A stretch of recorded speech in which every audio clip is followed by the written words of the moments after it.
ಮೈಸೂರು ಜಿಲ್ಲೆಯಲ್ಲಿ ಮಳೆ ಅವಾಂತರ ಜೋರಾಗಿದೆ. ಹಲವಾರು ಕಡೆ ತೊಂದರೆಗಳಾಗಿದೆ ಮಳೆಯ ಕಾರಣ. ಅದರಲ್ಲೂ ಪ್ರಿಯಾಪಟ್ಟಣ ಭಾಗದಲ್ಲೆಲ್ಲ ಕೂಡ ಹೆಚ್ಚಿನ ಮಳೆ ಆಗಿರುವಂತಹ ಕಾರಣ ಒಂದಾದ ಮೇಲೆ ಒಂದು ಅವಾಂತರಗಳನ್ನ ನಾವು ನೋಡ್ತಾ ಇದ್ವಿ. ಮೈಸೂರು ಜಿಲ್ಲೆಯಲ್ಲಿ ಜಿಲ್ಲೆಯಾದ್ಯಂತ ರಾತ್ರಿಯಿಡೀ ಸುರಿದಂತ ಧಾರಾಕಾರ ಮಳೆ. ಹುಣಸೂರು ತಾಲೂಕಿನ ಹನಗೋಡು ಸುತ್ತಮುತ್ತ ವರುಣಾರ್ಭಟ ಹಾಗೆ ನಾಗಾಪುರ ಹರಳಹಳ್ಳಿ ಮನೆಯ ಮೇಲೆ ಬೃಹತ್ ಮರವೊಂದು ಬಿದ್ದಿದೆ. ಇನ್ನು ಕಿರಂಗೂರು, ಹರಳಹಳ್ಳಿ, ಅದ್ವಾಳ, ಕಲ್ಲೂರಪ್ಪನಗುಡ್ಡ, ನಾಗಾಪುರ ಗಿರಿಜನ ಪುನರ್ವಸತಿ ಕೇಂದ್ರದ ಮೇಲೆ ಒಂದು ಮರ ಬಿದ್ದಿದೆ.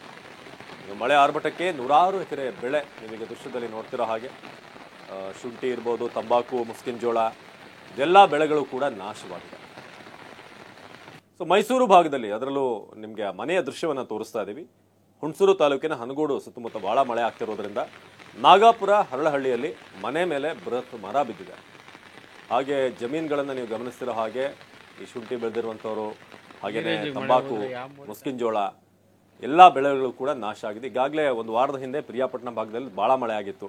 ಸುದಾದ ನಂತರ ಈಗ ಹುಣಸೂರು ಭಾಗದಲ್ಲಿ ಮಳೆ ಆಗ್ತಾ ಇದೆ.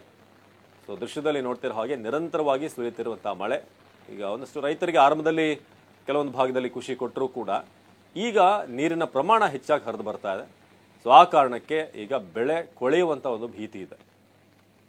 ಸೊ ಜಿಲ್ಲೆಯಾದ್ಯಂತ ರಾತ್ರಿ ಇಡೀ ನಿರಂತರವಾಗಿ ಮಳೆ ಬಂದಿದೆ.